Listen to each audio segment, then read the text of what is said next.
ਸਤਿ ਸ਼੍ਰੀ ਅਕਾਲ। ਚੜ੍ਹਦੀ ਕਲਾ ਟਾਈਮ ਟੀਵੀ ਨਿਊਜ਼ ਦੇਖਣ ਵਾਲੇ ਸਾਰੇ ਦਰਸ਼ਕਾਂ ਦਾ ਮੈਂ ਰਾਜਵਿੰਦਰ ਕੌਰ ਸਵਾਗਤ ਕਰਦੀ ਹਾਂ। ਖਬਰਾਂ ਦੀ ਸ਼ੁਰੂਆਤ ਤੋਂ ਪਹਿਲਾਂ ਇੱਕ ਨਜ਼ਰ ਮਾਰ ਲੈਂਦੇ ਹਾਂ ਸੁਰਖੀਆਂ ਦੇ ਵੱਲ।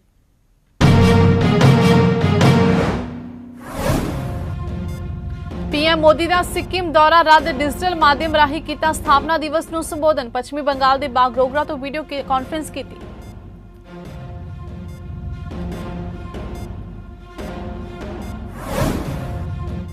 जम्मू च हनुमान जी के मंदिर च अलौकिक चमत्कार। हनुमान जी की मूर्ति ने धारण किया बाल रूप। दर्शनों लई लगी श्रद्धालुओं की भीड़।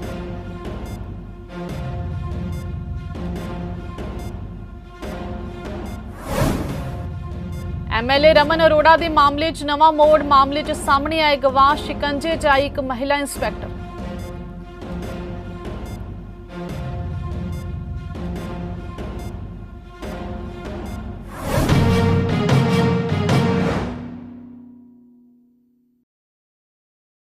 ਅਤੇ ਹੁਣ ਖਬਰਾਂ ਵਿਸਥਾਰ ਦੇ ਨਾਲ। प्रधानमंत्री नरेंद्र मोदी खराब मौसम कारण सिक्किम की स्थापना के 50 साल पूरे होने ते आयोजित समारोह में शामिल होने लिए गंगटोक नहीं जा सके। उन्होंने कहा कि वह पश्चिमी बंगाल के बागडोगरा तो वीडियो कॉन्फ्रेंस राही सिक्किम के लोगों को संबोधन कर रहे हैं। इस दौरान प्रधानमंत्री मोदी ने सिक्किम के राज वजों गठन के 50 सालों को मनाने लिए एक यादगारी सिक्का, एक स्मारक ते एक डाक टिकट जारी किया। प्रधानमंत्री ने कई प्रोजेक्टों के उद्घाटन ते नींह पत्थर भी रखा, जिन्हां च 750 करोड़ रुपए तो वध की लागत वाला नामची विखे 500 बिस्तरों वाला जिला हस्पताल शामिल है। सिक्किम के आप सभी लोग पर्यटन की पावर को भली भांति जानते हैं, समझते हैं। टूरिज्म सिर्फ मनोरंजन नहीं है, ये डायवर्सिटी का सेलिब्रेशन भी है। लेकिन आतंकियों ने जो कुछ पहलगाम में किया वो सिर्फ भारतीयों पर हमला नहीं था, वो मानवता की आत्मा पर हमला था, भाईचारे की भावना पर हमला था। आतंकियों ने हमारे अनेक परिवारों की खुशियों को छीन लिया। उन्होंने हम भारतीयों को बांटने की भी साजिश रची। लेकिन आज पूरी दुनिया देख रही है कि भारत पहले से कहीं ज्यादा एकजुट है। हमने एकजुट होकर आतंकियों और उनके सरपरस्तों को साफ संदेश दिया है। उन्होंने हमारे बेटियों के माथे से सिंदूर पोंछकर उनका जीना हराम कर दिया। हमने आतंकियों को ऑपरेशन सिंदूर से करारा जवाब दिया है। साथियों, आतंकी अड्डे तबाह होने से बौखलाकर पाकिस्तान ने हमारे नागरिकों और सैनिकों पर हमले की कोशिश की, लेकिन उसमें भी पाकिस्तान की पोल ही खुल गई और हमने उनके कई एयरबेस को तबाह करके दिखा दिया कि भारत कब क्या कर सकता है। अब हमारे सामने 2047 है, वो साल जब देश की आजादी के 100 साल पूरे होंगे और यही वो समय होगा जब सिक्किम राज्य को बने 75 वर्ष कंप्लीट हो जाएंगे। इसलिए हमें आज ये लक्ष्य तय करना है कि 75 के पड़ाव पर हमारा सिक्किम कैसा होगा। हम सभी किस प्रकार का सिक्किम देखना चाहते हैं। हमें रोड मैप बनाना है। 25 साल के विजन के साथ कदम कदम पर कैसे आगे बढ़ेंगे, ये सुनिश्चित करना है। हर कुछ समय पर बीच बीच में उसकी समीक्षा करते रहना है और लक्ष्य से हम कितने दूर है, कितना तेजी से बढ़ना है, नए हौसले, नए उमंग, नई ऊर्जा के साथ आगे बढ़ना है। ਭ੍ਰਿਸ਼ਟਾਚਾਰ ਦੇ ਦੋਸ਼ਾਂ 'ਚ ਵਿਜੀਲੈਂਸ ਬਿਊਰੋ ਵੱਲੋਂ ਫੜੇ ਗਏ ਆਪ ਵਿਧਾਇਕ ਰਮਨ ਅਰੋੜਾ ਦੇ ਮਾਮਲੇ ਨੇ ਉਸ ਸਮੇਂ ਨਵਾਂ ਮੋੜ ਲਿਆ ਜਦੋਂ ਦੋ ਗਵਾਹ ਵਿਜੀਲੈਂਸ ਸਾਹਮਣੇ ਆਏ ਤੇ ਵਿਧਾਇਕ ਵਿਰੁੱਧ ਆਪਣੇ ਬਿਆਨ ਦਰਜ ਕਰਾਏ। ਉਹਨਾਂ ਗਵਾਹਾਂ ਨੂੰ ਬਾਅਦ 'ਚ ਵਿਜੀਲੈਂਸ ਵੱਲੋਂ ਮਾਨਯੋਗ ਅਦਾਲਤ ਵਿੱਚ ਪੇਸ਼ ਕੀਤਾ ਗਿਆ, ਜਿੱਥੇ ਬਾਅਦ 'ਚ ਉਹਨਾਂ ਦੇ ਬਿਆਨ ਵੀ ਮਾਨਯੋਗ ਜੱਜ ਸਾਹਿਬਾਨ ਸਾਹਮਣੇ ਦਰਜ ਕਰਾਏ ਗਏ। ਸੂਤਰਾਂ ਦੀ ਮੰਨੀਏ ਤਾਂ ਬੀਤੇ ਦਿਨ ਲਗਭਗ 8 ਲੋਕ ਵਿਜੀਲੈਂਸ ਵਿਭਾਗ 'ਚ ਆਏ ਤੇ ਵਿਧਾਇਕ ਰਮਨ ਅਰੋੜਾ ਵਿਰੁੱਧ ਆਪਣੇ ਬਿਆਨ ਕਲਮਬੱਧ ਕਰਾਏ। ਇਹ ਉਹੀ ਪੀੜਤ ਨੇ ਜਿਨ੍ਹਾਂ ਨੂੰ ਰਮਨ ਅਰੋੜਾ ਨੇ ਜਾਲੀ ਨੋਟਿਸ ਭੇਜ ਕੇ ਮਾਨਸਿਕ ਤੌਰ ਤੇ ਪਰੇਸ਼ਾਨ ਕੀਤਾ, ਜਿਸ ਤੋਂ ਬਾਅਦ ਉਹਨਾਂ ਤੋਂ ਰਿਸ਼ਵਤ ਵਜੋਂ ਪੈਸੇ ਵੀ ਲਏ। ਸੂਤਰਾਂ ਦੀ ਮੰਨੀਏ ਤਾਂ ਇੱਕ ਪੀੜਤ ਜੋ ਕਿ ਸ਼ਹਿਰ ਦਾ ਇੱਕ ਮਸ਼ਹੂਰ ਢਾਬਾ ਮਾਲਕ ਹੈ, ਉਸ ਦੀ ਉਸਾਰੀ ਪਹਿਲਾਂ ਰੋਕ ਦਿੱਤੀ ਗਈ ਸੀ, ਜਿਸ ਤੋਂ ਬਾਅਦ ਉਸ ਨੂੰ ਏਟੀਪੀ ਕੋਲ ਭੇਜਿਆ ਗਿਆ ਤੇ ਬਾਅਦ 'ਚ ਰਾਜ਼ੀਨਾਮੇ ਲਈ ਕਿਸੇ ਵਿਅਕਤੀ ਨੂੰ ਵਿੱਚ ਪਾ ਕੇ ਸਮਝੌਤਾ ਕੀਤਾ ਗਿਆ। ਸਮਝੌਤੇ ਬਦਲੇ ਉਸ ਤੋਂ 8 ਲੱਖ ਰੁਪਏ ਲਏ ਗਏ। ਇਸ ਸਮਝੌਤੇ 'ਚ ਇੱਕ ਆਗੂ ਦਾ ਨਾਂ ਵੀ ਸਾਹਮਣੇ ਆਇਆ, ਜਿਸ ਦੀ ਜਾਂਚ ਕੀਤੀ ਜਾ ਰਹੀ ਹੈ।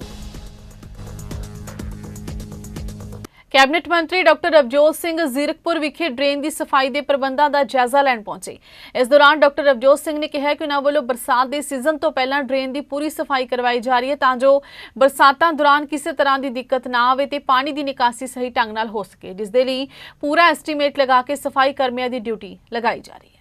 ਅਸੀਂ ਆਸ਼ਵਾਸਨ ਦਵਾਉਂਦੇ ਹਾਂ ਜ਼ੀਰਕਪੁਰ ਦੇ ਲੋਕਾਂ ਨੂੰ, ਇਸ ਏਰੀਆ ਦੇ ਲੋਕਾਂ ਨੂੰ ਕਿ ਜਿਹੜੀ ਅਸੀਂ ਸਫਾਈ ਅਸੀਂ ਉਹਦਾ ਜਲਦ ਕੰਮ ਕਰਾਵਾਂਗੇ। ਨਾਲ ਸਾਡਾ ਕਮੇਟੀ ਦਾ ਮਹਿਕਮਾ ਹੋਵੇਗਾ, ਨਾਲ ਸਾਡਾ ਡਰੇਨੇਜ ਦਾ ਮਹਿਕਮਾ ਹੋਵੇਗਾ। ਜਿਹੜਾ ਪਿਛਲੇ ਸਾਲ ਨੁਕਸਾਨ ਸੀ ਉਹਨੂੰ ਆਪਾਂ ਰੋਕ ਸਕੀਏ ਆਪਾਂ ਜੀ। ਬਿਲਕੁਲ ਜੀ, ਇੱਕ ਤਾਂ ਇਹਦਾ ਜਿੱਥੇ ਅਸੀਂ ਖੜੇ ਇਹਦਾ ਪੁਲ ਵੀ ਪਾਸ ਹੋ ਗਿਆ, ਹਾਈ ਲੈਵਲ ਦਾ ਪੁਲ ਬਣੇਗਾ ਇਸ ਜਗ੍ਹਾ ਜਿੱਥੇ ਆਪਾਂ ਖੜੇ ਆ, ਸਾਰਾ ਪ੍ਰੋਸੈਸ ਹੋ ਗਿਆ।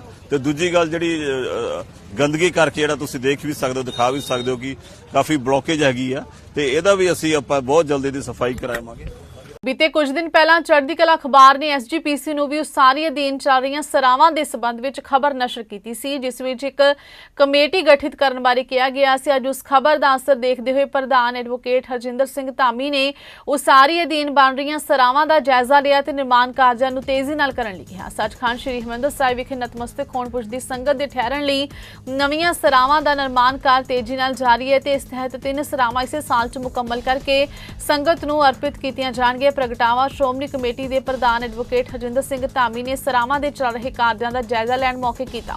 ਸ਼੍ਰੋਮਣੀ ਕਮੇਟੀ ਪ੍ਰਧਾਨ ਨੇ ਆਖਿਆ ਕਿ ਸੱਚਖੰਡ ਸ੍ਰੀ ਹਰਿਮੰਦਰ ਸਾਹਿਬ ਵਿਖੇ ਸੰਗਤ ਦੀ ਵੱਡੀ ਆਮਦ ਨੂੰ ਵੇਖਦਿਆਂ ਸਰਾਵਾਂ ਦੇ ਪ੍ਰਬੰਧ ਵਿੱਚ ਵਾਧਾ ਕੀਤਾ ਜਾ ਰਿਹਾ ਹੈ। ਸੱਚਖੰਡ ਸ੍ਰੀ ਹਰਿਮੰਦਰ ਸਾਹਿਬ ਦੇ ਵਿੱਚ ਸੰਗਤਾਂ ਦੀ ਵਧੇਰੇ ਆਮਦ ਆਉਣ ਕਰਕੇ ਸ਼੍ਰੋਮਣੀ ਗੁਰਦੁਆਰਾ ਪ੍ਰਬੰਧਕ ਕਮੇਟੀ ਵੱਲੋਂ ਸੰਗਤਾਂ ਦੀ ਰਿਹਾਇਸ਼ ਲਈ ਜਿੱਥੇ ਸਾਡੇ ਕੋਲ ਆਲਰੇਡੀ ਸਰਾਵਾਂ ਚੱਲ ਰਹੀਆਂ, ਨਵੀਆਂ 3 ਸਰਾਵਾਂ ਸ਼ੁਰੂ ਕੀਤੀਆਂ ਸੀ, ਜਿਨ੍ਹਾਂ ਦੇ ਵਿੱਚ ਭਗਤ ਨਾਮਦੇਵ ਜੀ ਸਰਾਂ ਔਰ ਬਾਬਾ ਬਸੰਤ ਸਿੰਘ ਜੀ ਸਰਾਂ ਤੇ ਉਹਦੇ ਨਾਲ ਭਾਈ ਜੈਤਾ ਜੀ ਸਰਾਂ।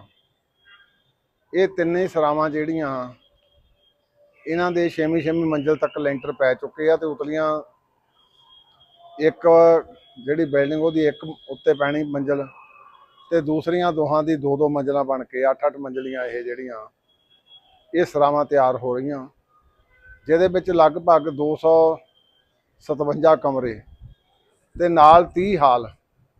ਇਹ ਸੰਗਤਾਂ ਦੀ ਆਮਦ ਲਈ ਅਸੀਂ ਯਤਨ ਕਰ ਰਹੇ ਹਾਂ ਕਿ ਇਸ ਦਸੰਬਰ ਤੱਕ ਇਹਦੇ ਵਿੱਚੋਂ ਕੁਝ ਨਾ ਕੁਝ ਕਾਰ ਜਿਹੜਾ ਆ ਉਹ ਨੇਪਰੇ ਚੜ੍ਹ ਜਾਵੇ। ਸੋ ਗੁਰੂ ਸਾਹਿਬ ਕਿਰਪਾ ਕਰਨ, ਕਿਉਂਕਿ ਸ਼ਹਿਰ ਦੇ ਵਿੱਚ ਇੰਟੀਰੀਅਰ ਦੇ ਵਿੱਚ ਜਿਹੜੀਆਂ ਸਰਾਵਾਂ ਆ ਉੱਥੇ ਸਰੀਆ, ਸੀਮਟ, ਰੇਤਾ, ਇੱਟਾਂ ਆਦਿ ਲਿਜਾਣ ਲਈ ਸਾਧਨ ਸੀਮਤ, ਕਿਉਂਕਿ ਛੋਟੇ ਬਾਜ਼ਾਰ ਆ, ਉਹ ਫਿਰ ਰਾਤ ਨੂੰ ਕਾਰ ਸੇਵਾ ਵਾਲਿਆਂ ਨੂੰ ਆਪਣਾ ਸਮਾਨ ਚੱਕਣਾ, ਮਟੀਰੀਅਲ ਲੈ ਕੇ ਜਾਣਾ ਪੈਂਦਾ ਤੇ ਦਿਨੇ ਉਹ ਕਾਰਜ ਕਰਦੇ। ਇਸ ਕਰਕੇ ਇਹ ਫਿਰ ਵੀ ਮੈਂ ਕਹਿ ਸਕਦਾ ਵੀ ਤਿੰਨੇ ਸਰਾਵਾਂ ਦੀ ਜਿਹੜੀ ਕਾਰਗੁਜ਼ਾਰੀ ਹੁਣ ਤੱਕ ਦੀ ਉਹ ਬਹੁਤ ਵਧੀਆ ਆ। ਸੋ ਗੁਰੂ ਸਾਹਿਬ ਕਿਰਪਾ ਕਰਨ, ਸੰਗਤਾਂ ਦੀ ਸਹੂਲਤ ਲਈ ਇਹ ਜਿਹੜੀ ਤਿੰਨੇ ਸਰਾਵਾਂ ਇਹ ਸ਼ੁਰੂ ਹੋ ਜਾਣਗੀਆਂ ਇਸ ਸਾਲ ਦੇ ਅਖੀਰ ਤੱਕ। ਪਾਕਿਸਤਾਨ ਆਪਣੀਆਂ ਹਰਕਤਾਂ ਤੋਂ ਬਾਜ਼ ਨਹੀਂ ਆ ਰਿਹਾ। ਹੁਣ ਪਾਕਿਸਤਾਨੀ ਹਰੇ ਰੰਗ ਦੀ ਗੁਬਾਰਾ ਨੁਮਾ ਵਸਤੂ ਭਾਰਤੀ ਸਰਹੱਦ ਦੇ ਪਿੰਡ ਹੁਸੈਨੀਵਾਲਾ 'ਚ ਘੁਸਪੈਠ ਕਰਦੀ ਹੋਈ ਦਿਖਾਈ ਦਿੱਤੀ। ਥੋੜੀ ਦੇਰ ਬਾਅਦ ਇਹ ਪਾਕਿਸਤਾਨ ਵੱਲ ਵਾਪਸ ਚਲੀ ਗਈ। ਦੱਸਣਯੋਗ ਹੈ ਕਿ ਪਾਕਿਸਤਾਨ ਵੱਲੋਂ ਭਾਰਤੀ ਸਰਹੱਦ 'ਚ ਡਰੋਨ ਹਮਲੇ ਕਰਨ ਤੋਂ ਬਾਅਦ ਲਗਾਤਾਰ ਨਾਪਾਕ ਹਰਕਤਾਂ ਕੀਤੀਆਂ ਜਾ ਰਹੀਆਂ ਨੇ। ਇਸ ਬਾਰੇ ਸਥਾਨਕ ਲੋਕਾਂ ਦਾ ਕਹਿਣਾ ਹੈ ਕਿ ਹੋ ਸਕਦਾ ਹੈ ਕਿ ਗੁਬਾਰੇ ਨਾਲ ਕੋਈ ਲੁਕਿਆ ਹੋਇਆ ਕੈਮਰਾ ਲੱਗਿਆ ਹੋਵੇ।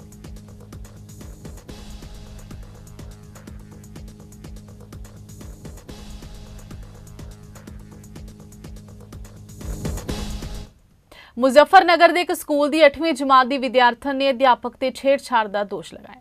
ਦੋਸ਼ ਹੈ ਕਿ ਟ੍ਰਾਂਸਫਰ ਸਰਟੀਫਿਕੇਟ ਦੇਣ ਦੇ ਬਹਾਨੇ ਅਧਿਆਪਕ ਨੇ ਵਿਦਿਆਰਥਣ ਨੂੰ ਸਕੂਲ ਬੁਲਾਇਆ ਤੇ 2 ਘੰਟੇ ਉੱਥੇ ਬਿਠਾਇਆ। ਉਸ ਤੋਂ ਬਾਅਦ ਉਸਨੇ ਉਸ ਨੂੰ ਕਮਰੇ 'ਚ ਬੁਲਾਇਆ ਤੇ ਉਸ ਦਾ ਹੱਥ ਫੜ ਲਿਆ ਤੇ ਫਿਰ ਉਸਨੇ ਬੱਚੀ ਦੇ ਨਾਲ ਅਸ਼ਲੀਲ ਹਰਕਤਾਂ ਕੀਤੀਆਂ। ਵਿਦਿਆਰਥਣ ਨੇ ਘਰ ਪਹੁੰਚ ਕੇ ਆਪਣੇ ਪਰਿਵਾਰ ਨੂੰ ਸਾਰੀ ਗੱਲ ਦੱਸੀ। ਇਸ ਤੋਂ ਬਾਅਦ ਪਰਿਵਾਰ ਹਿੰਦੂ ਸੰਗਠਨਾਂ ਨਾਲ ਸਕੂਲ ਪਹੁੰਚਿਆ। ਉੱਥੇ ਭਾਰੀ ਹੰਗਾਮਾ ਹੋਇਆ। ਪੀੜਤ ਵਿਦਿਆਰਥਣ ਨੇ ਦੱਸਿਆ ਕਿ ਅਧਿਆਪਕ ਸ਼ਹਿਜਾਦ ਨੇ ਉਸ ਨੂੰ ਟੀਸੀ ਲੈਣ ਦੇ ਬਹਾਨੇ ਸਕੂਲ ਸੱਦਿਆ। ਉੱਥੇ ਅਧਿਆਪਕ ਨੇ ਉਸ ਨਾਲ ਛੇੜਛਾੜ ਕੀਤੀ। ਇਸ ਮਾਮਲੇ 'ਚ ਸੀਓ ਗਜਿੰਦਰ ਸਿੰਘ ਨੇ ਦੱਸਿਆ ਕਿ ਸਕੂਲ 'ਚ ਇੱਕ ਵਿਦਿਆਰਥਣ ਨਾਲ ਛੇੜਛਾੜ ਦਾ ਮਾਮਲਾ ਸਾਹਮਣੇ ਆਇਆ ਸੀ। ਦੋਸ਼ ਹੈ ਕਿ ਬੁਡਾਣਾ ਦੇ ਰਹਿਣ ਵਾਲੇ ਸਕੂਲ ਦੇ ਅਧਿਆਪਕ ਸ਼ਹਿਜਾਦ ਉਰਫ ਸ਼ਮੀਰ ਨੇ ਵਿਦਿਆਰਥਣ ਨਾਲ ਅਸ਼ਲੀਲ ਹਰਕਤਾਂ ਕੀਤੀਆਂ। ਫਿਲਹਾਲ ਦੋਸ਼ੀ ਨੂੰ ਗ੍ਰਿਫਤਾਰ ਕਰ ਲਿਆ ਗਿਆ ਤੇ ਉਸ ਖਿਲਾਫ ਬੁਡਾਣਾ ਥਾਣੇ ਵਿੱਚ ਕੇਸ ਦਰਜ ਕੀਤਾ।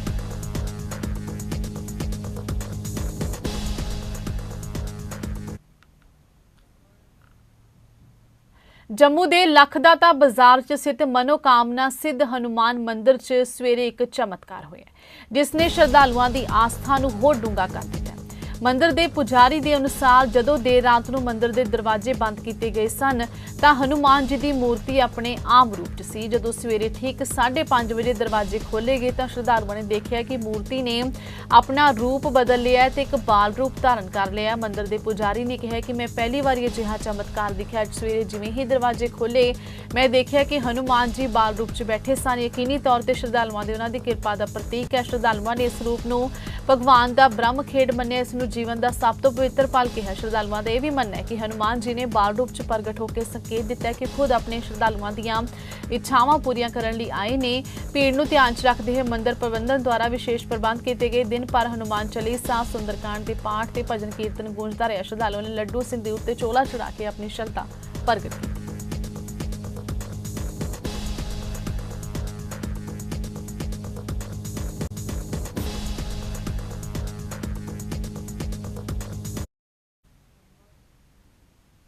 ਸੂਬੇ ਵਿੱਚ ਚੱਲ ਰਹੀ ਨਸ਼ਾ ਮੁਕਤੀ ਯਾਤਰਾ ਤਹਿਤ ਵਿਧਾਨ ਸਭਾ ਹਲਕਾ ਗੁਰਦਾਸਪੁਰ ਦੇ ਪਿੰਡ ਬਰਨਾਲਾ, ਸਾਧੂ ਚੱਕ ਤੇ ਭੱਠਾ ਕਲੋਨੀ ਵਿੱਚ ਵਿਸ਼ੇਸ਼ ਤੌਰ ਤੇ ਜਾਗਰੂਕਤਾ ਸਭਾਵਾਂ ਕੀਤੀਆਂ ਗਈਆਂ, ਜਿਸ ਵਿੱਚ ਮਾਰਕੀਟ ਕਮੇਟੀ ਗੁਰਦਾਸਪੁਰ ਦੇ ਚੇਅਰਮੈਨ ਭਾਰਤ ਭੂਸ਼ਣ ਸ਼ਰਮਾ, ਸੀਨੀਅਰ ਆਪ ਆਗੂ ਧਰੁਵ ਬਹਿਲ, ਕਬੀਰ ਬਹਿਲ, ਹਨੀ ਬਹਿਲ ਤੇ ਯੁੱਧ ਨਸ਼ਿਆਂ ਵਿਰੁੱਧ ਮੁਹਿੰਮ ਦੇ ਹਲਕਾ ਕੋਆਰਡੀਨੇਟਰ ਨੀਰਜ ਮਲਹੋਤਰਾ ਸ਼ਾਮਿਲ ਹੋਏ। ਇਸ ਮੌਕੇ ਨਸ਼ਾ ਮੁਕਤੀ ਯਾਤਰਾ ਦੌਰਾਨ ਹੋਈਆਂ ਜਾਗਰੂਕਤਾ ਸਭਾਵਾਂ ਨੂੰ ਸੰਬੋਧਨ ਕਰਦਿਆਂ ਚੇਅਰਮੈਨ ਭਾਰਤ ਭੂਸ਼ਣ ਸ਼ਰਮਾ ਤੇ ਧਰੁਵ ਬਹਿਲ ਨੇ ਕਿਹਾ ਕਿ ਸੂਬੇ ਨੂੰ ਨਸ਼ਾ ਮੁਕਤ ਕਰਨ ਲਈ ਸਮਾਜ ਦੇ ਹਰ ਵਰਗ ਦਾ ਸਹਿਯੋਗ ਜ਼ਰੂਰੀ ਹੈ। ਇਸ ਲਈ ਹਰੇਕ ਵਿਅਕਤੀ ਨੂੰ ਨਸ਼ਾ ਮੁਕਤੀ ਮੁਹਿੰਮ 'ਚ ਆਪਣਾ ਯੋਗਦਾਨ ਪਾਉਣਾ ਚਾਹੀਦਾ ਹੈ।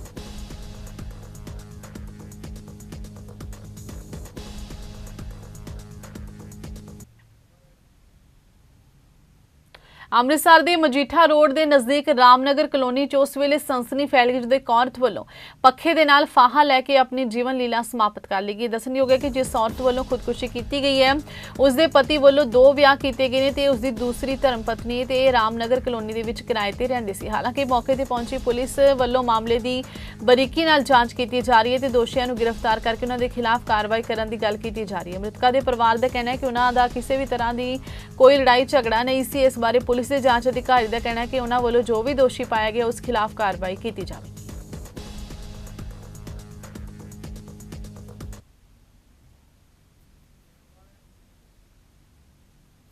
ਦੀਨਾਨਗਰ ਜ਼ਿਲ੍ਹਾ ਸ਼ਹਿਰੀ ਪ੍ਰਧਾਨ ਤੇ ਹਲਕਾ ਇੰਚਾਰਜ ਸ਼ਮਸ਼ੇਰ ਸਿੰਘ ਵੱਲੋਂ ਸਰਕਾਰੀ ਪ੍ਰਾਇਮਰੀ ਸਕੂਲ ਨਾਨੋ ਨੰਗਲ, ਸਰਕਾਰੀ ਹਾਈ ਸਕੂਲ ਬਾਠੋਵਾਲ ਦੀ 4 ਦੀਵਾਰੀ ਦਾ ਉਦਘਾਟਨ ਕੀਤਾ ਗਿਆ। ਇਸ ਸਮੇਂ ਸ਼ਹਿਰੀ ਪ੍ਰਧਾਨ ਸ਼ਮਸ਼ੇਰ ਸਿੰਘ ਵੱਲੋਂ 4 ਦੀਵਾਰੀਆਂ ਦਾ ਉਦਘਾਟਨ ਕਰਨ ਤੋਂ ਬਾਅਦ ਦੱਸਿਆ ਕਿ ਪੰਜਾਬ ਦੇ ਮੁੱਖ ਮੰਤਰੀ ਭਗਵੰਤ ਮਾਨ ਸਰਕਾਰੀ ਸਕੂਲਾਂ ਦੀ ਬਿਹਤਰੀ ਲਈ ਉਤਾਵਲੇ ਨੇ, ਜਿਸ ਕਾਰਨ ਉਹ ਸਕੂਲਾਂ ਦੇ ਵਿਕਾਸ ਨੂੰ ਲੈ ਕੇ ਦਿਲ ਖੋਲ ਕੇ ਗ੍ਰਾਂਟਾਂ ਜਾਰੀ ਕਰ ਰਹੇ ਨੇ। ਉਹਨਾਂ ਕਿਹਾ ਕਿ ਸਕੂਲਾਂ ਦੇ ਵਿਕਾਸ ਲਈ ਉਹ ਹਰ ਸਮੇਂ ਹਾਜ਼ਰ ਹੈ।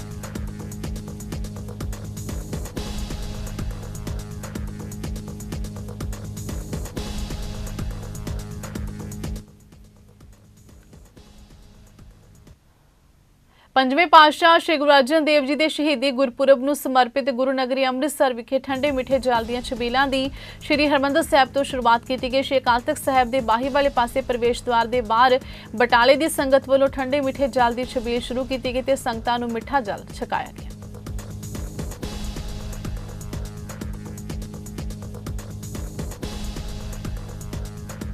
ਲਹਿਰਾ ਗਾਗਾ ਨੇੜਲੇ ਪਿੰਡ ਜਲੂਰ ਦਾ ਵਸਨੀਕ ਨਿਰਮਲ ਸਿੰਘ ਪਿਛਲੇ 10 ਤੋਂ 11 ਸਾਲਾਂ ਤੋਂ ਪੀਆਰਟੀਸੀ ਚ ਆਊਟਸੋਰਸਿੰਗ ਰਾਹੀਂ ਬਤੌਰ ਕੰਡਕਟਰ ਡਿਊਟੀ ਕਰ ਰਿਹਾ ਸੀ।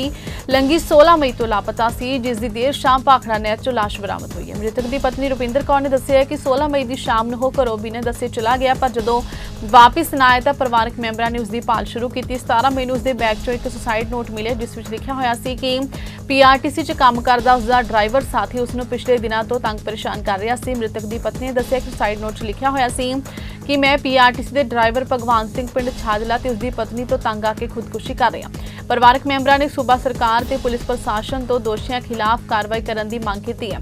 ਲਹਿਰਾ ਗਾਗਾ ਦੇ ਥਾਣਾ ਮੁਖੀ ਰਣਵੀਰ ਸਿੰਘ ਨੇ ਦੱਸਿਆ ਕਿ ਪੁਲਿਸ ਨੇ 2 ਵਿਅਕਤੀਆਂ ਖਿਲਾਫ ਮਾਮਲਾ ਦਰਜ ਕਰ ਲਿਆ, ਜਿਨ੍ਹਾਂ 'ਚੋਂ ਇੱਕ ਨੂੰ ਗ੍ਰਿਫਤਾਰ ਕਰ ਲਿਆ, ਜਦੋਂ ਕਿ ਦੂਜੇ ਦੀ ਭਾਲ ਜਾਰੀ ਹੈ ਤੇ ਲਾਸ਼ ਦਾ ਪੋਸਟਮਾਰਟਮ ਕਰਾ ਕੇ ਲਾਸ਼ ਵਾਰਸਾਂ ਦੇ ਹਵਾਲੇ ਕਰ ਦਿੱਤੀ ਗਈ। ਇਹ ਨਿਰਮਲ ਸਿੰਘ ਨਾਮ ਦਾ ਬੰਦਾ ਸੀਗਾ ਤੇ ਉਹ ਪੀਆਰਟੀਸੀ ਦੇ ਵਿੱਚ ਕੰਡਕਟਰ ਡਿਊਟੀ ਕਰਦਾ ਸੀ ਤੇ ਉਹਦੇ ਨਾਲ ਹੀ ਇੱਕ ਛਾਜਲੇ ਪਿੰਡ ਦਾ ਭਗਵਾਨ ਸਿੰਘ ਜਿਹੜਾ ਡਰਾਈਵਰ ਸੀਗਾ, ਉਹਦੇ ਨਾਲ ਇਹਦਾ ਕੋਈ ਡਿਸਪਿਊਟ ਚੱਲਦਾ ਸੀਗਾ, ਕੋਈ ਪੈਸੇ ਦੇ ਲੈਣ ਦੇਣ ਪਿੱਛੇ ਜਾਂ ਕੋਈ ਹੋਰ ਉਹਦੇ ਤੇ ਉਹਦੀ ਵਾਈਫ ਦੇ ਨਾਲ। ਤੇ ਇਹ ਪਿੱਛੇ ਆਪਣੇ 16 ਤਰੀਕ ਨੂੰ ਆਪਣੇ ਘਰੋਂ ਜਿਹੜਾ ਨਿਰਮਲ ਸਿੰਘ ਕੰਡਕਟਰ ਹੈ ਜਲੂਰ ਪਿੰਡ ਦਾ, ਇਹ ਆਪਣੇ ਘਰੋਂ ਲਾਪਤਾ ਹੋ ਗਿਆ ਤੇ ਉਸ ਤੋਂ ਬਾਅਦ 'ਚ ਪਰਿਵਾਰ ਨੂੰ ਉਹਦਾ ਇੱਕ ਨੋਟ ਲਿਖਿਆ ਹੋਇਆ, ਸੁਸਾਈਡ ਨੋਟ ਕਹਿ ਸਕਦੇ ਆਪਾਂ ਨੂੰ, ਉਹ ਲਿਖਿਆ ਮਿਲ ਗਿਆ ਕਿ ਮੈਂ ਡਰਾਈਵਰ ਭਗਵਾਨ ਸਿੰਘ ਤੇ ਉਹਦੀ ਵਾਈਫ ਤੋਂ ਤੰਗ ਆ ਕੇ ਨਹਿਰ ਛਾਲ ਮਾਰੂੰਗਾ ਤੇ ਜਿਹਦੀ ਭਾਲ ਹੁੰਦੀ ਰਹੀ ਤੇ ਕੱਲ ਉਹਦੀ ਲਾਸ਼ ਮਿਲ ਗਈ ਹੈ ਹਰਿਆਣੇ ਦੇ ਵਿੱਚੋਂ। ਕਿਹੜੀ ਨਹਿਰ 'ਚ ਛਾਲ ਮਾਰੀ ਸੀ? ਕਿੱਥੇ ਮਾਰੀ? ਭਾਖੜਾ ਨਹਿਰ ਛਾਲ ਮਾਰੀ ਹੈ। ਕੋਈ ਲਾਸ਼ ਮਿਲ ਗਈ ਹੈ, ਅਸੀਂ ਨੇ ਵਾਰਸਾਂ ਦਾ ਉਹਦੀ ਨਿਰਮਲ ਸਿੰਘ ਦੀ ਵਾਈਫ ਰੁਪਿੰਦਰ ਕੌਰ ਦਾ ਬਿਆਨ ਲਿਖ ਕੇ ਦੋਸ਼ੀ ਦੇ ਖਿਲਾਫ ਐਫਆਈਆਰ ਦਰਜ ਕਰ ਦਿੱਤੀ ਹੈ ਤੇ ਇੱਕ ਦੋਸ਼ੀ ਨੂੰ ਵੀ ਕਾਬੂ ਕਰ ਲਿਆ। ਕਿਹੜੀ ਧਾਰਾ ਦੇ ਅਧੀਨ ਕੀਤਾ? ਇਹ ਧਾਰਾ 108 ਤੇ 35 ਜਿਹੜੀ ਪੁਰਾਣੀ ਜਿਹੜੀ ਹੈਗੀ 306 ਤੇ 34 APC ਦੇ ਤਹਿਤ ਕੇਸ ਦਰਜ ਕੀਤਾ ਹੈ ਤੇ ਤਫਤੀਸ਼ ਜਾਰੀ ਹੈ। ਇੱਕ ਦੋਸ਼ੀ ਨੂੰ ਫੜ ਲਿਆ, ਦੂਜੇ ਨੂੰ ਜਲਦੀ ਫੜ ਲਿਆ। ਹੁਣ ਨਜ਼ਰ ਮਾਰਦੇ ਹਾਂ ਅੱਜ ਦੇ ਮੌਸਮ ਦੇ ਹਾਲ ਦੇ ਵੱਲ।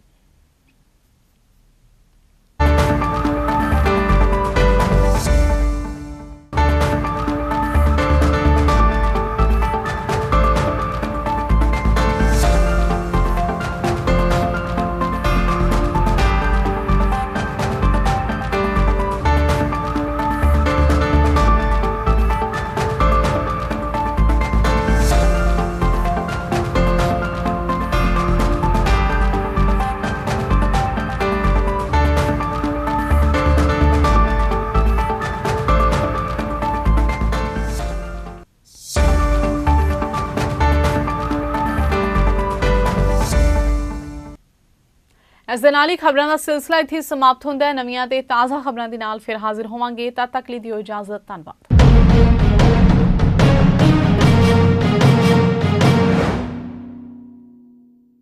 This program is sponsored by the Singla office, Bakersfield. For all your immigration family law needs, call or scan QR code to contact us. Rodis Inc. Million Miles with Smile, or scan QR code to contact us. Taba Indian Cuisine, Tracy Fine Authentic Indian Cuisine in Tracy, or scan QR code to contact us. Simi Valley Family Dental Office, or scan QR code to contact us.